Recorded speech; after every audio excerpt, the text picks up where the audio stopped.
Hello my dear students, you are watching PD tutorial. সামনেই তোমাদের মাধ্যমিক আর এই সময়ে এবিটিএ টেস্ট পেপার সলভ করা তো ম্যান্ডেটরি। আমি তোমাদের এবিটিএ 2023 টু 2024 ভৌতবিজ্ঞান বিষয়ের টেস্ট পেপার সলভ করতে তোমাদের হেল্প করব।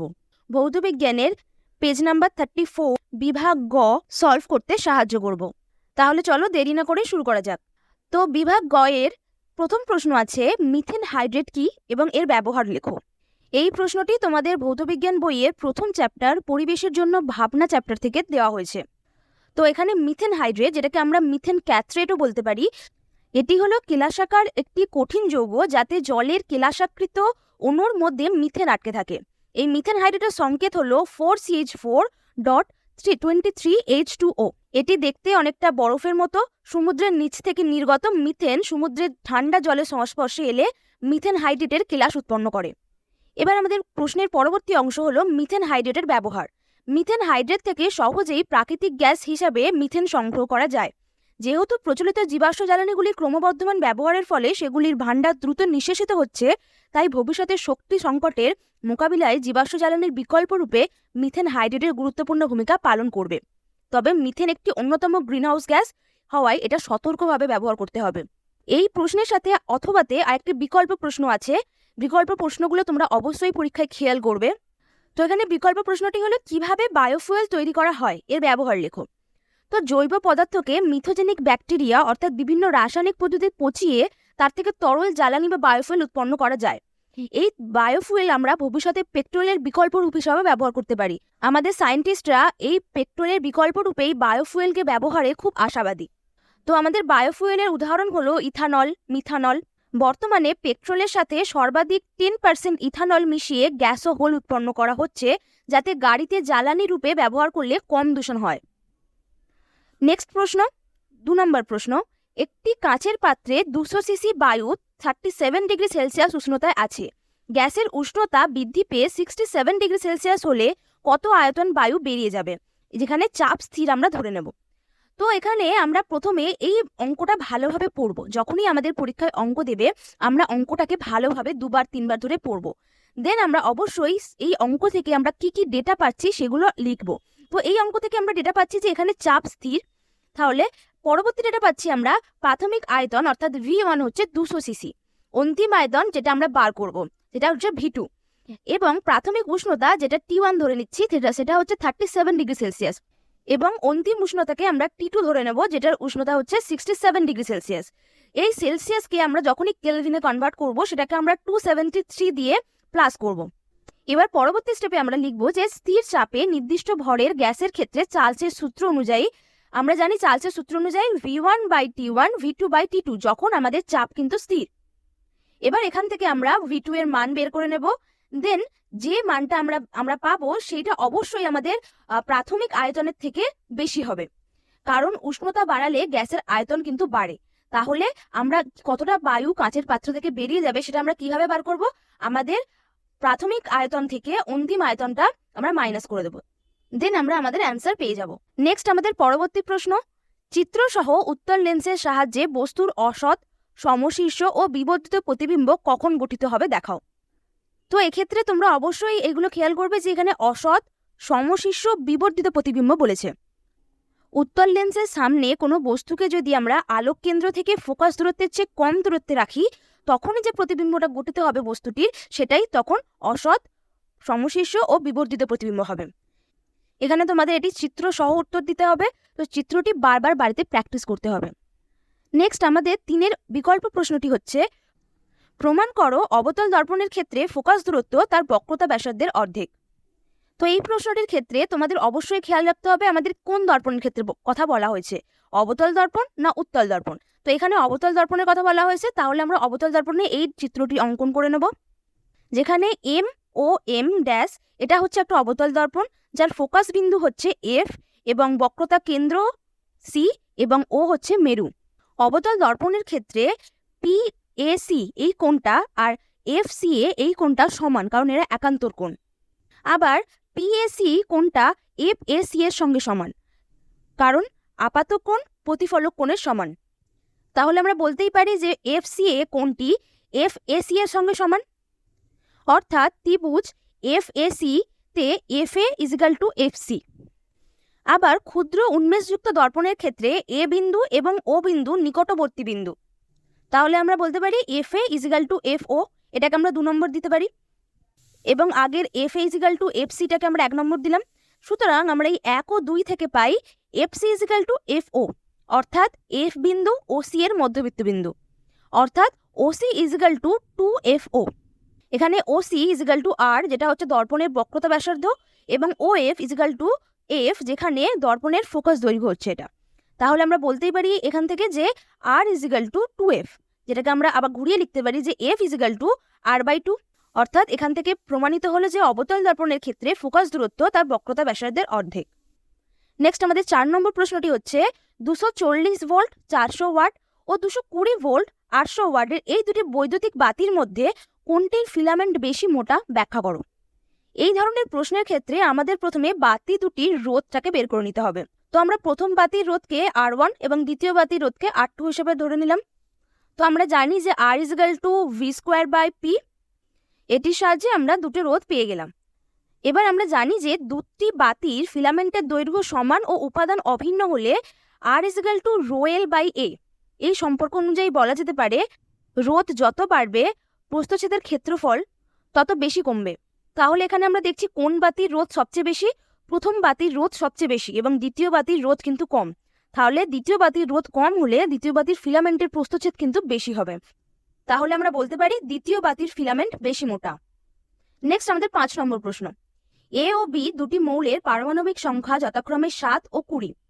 AB যৌগ গঠনে সক্ষম হলে কি ধরনের অণু গঠন করবে এবং অণুটির ইলেকট্রন ডট গঠন দেখাও।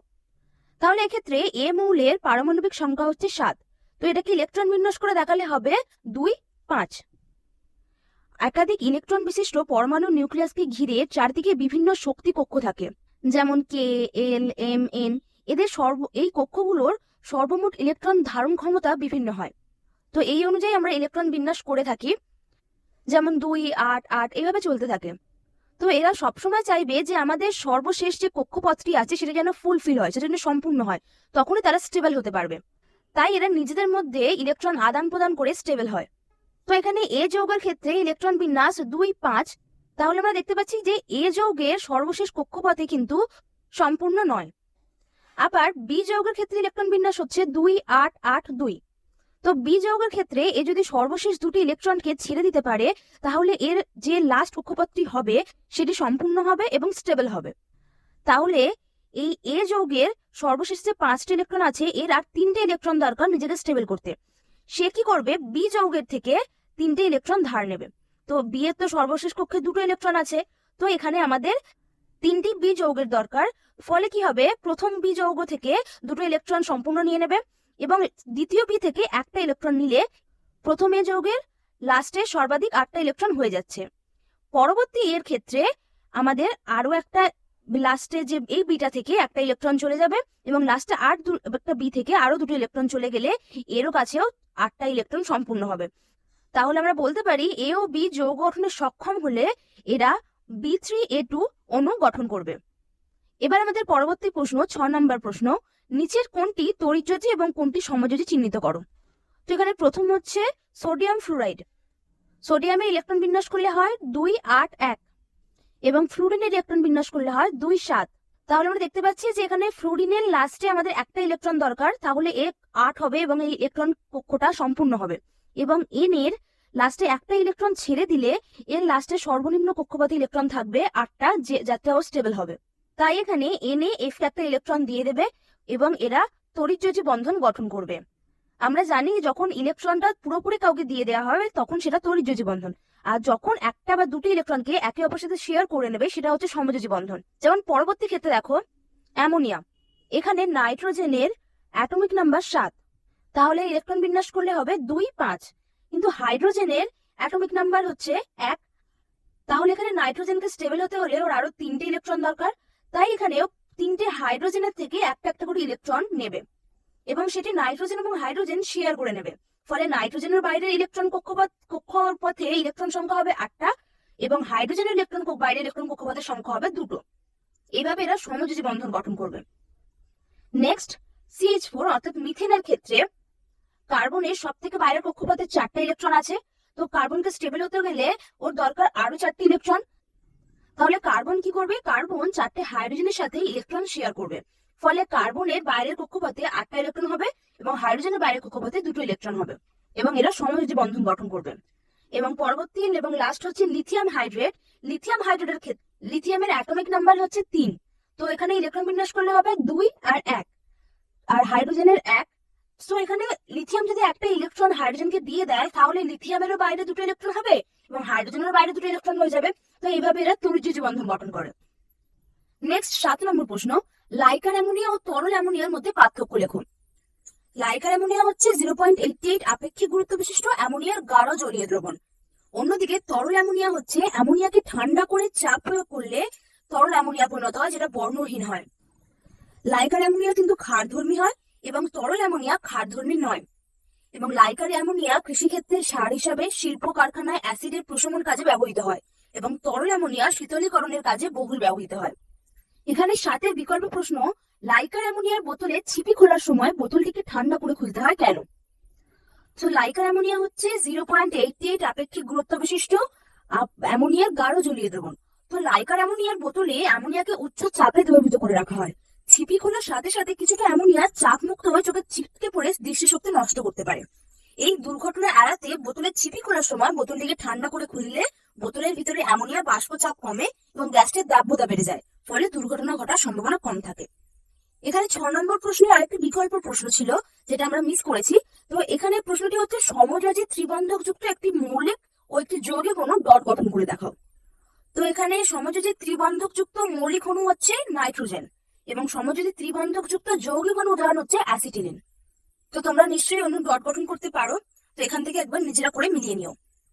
পরবর্তী প্রশ্ন 8 নম্বর প্রশ্ন, কি ঘটে সমীকরণ সহ লেখো যখন গাঢ় HNO3 কে কপার ছিদ্রের সহযোগে উত্তপ্ত করা হয়।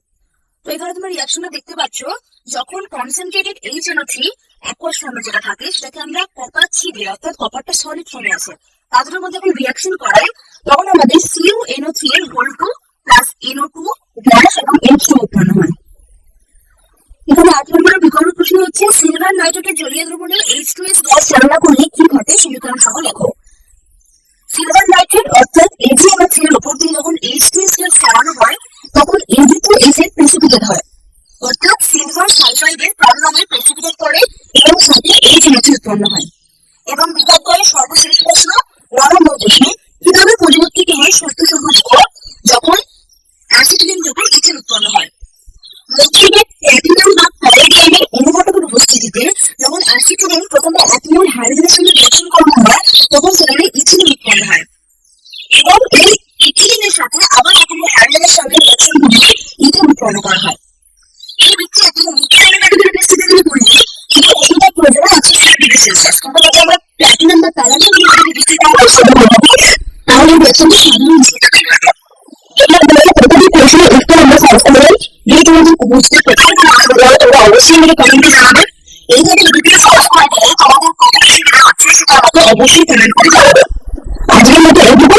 Thank you students.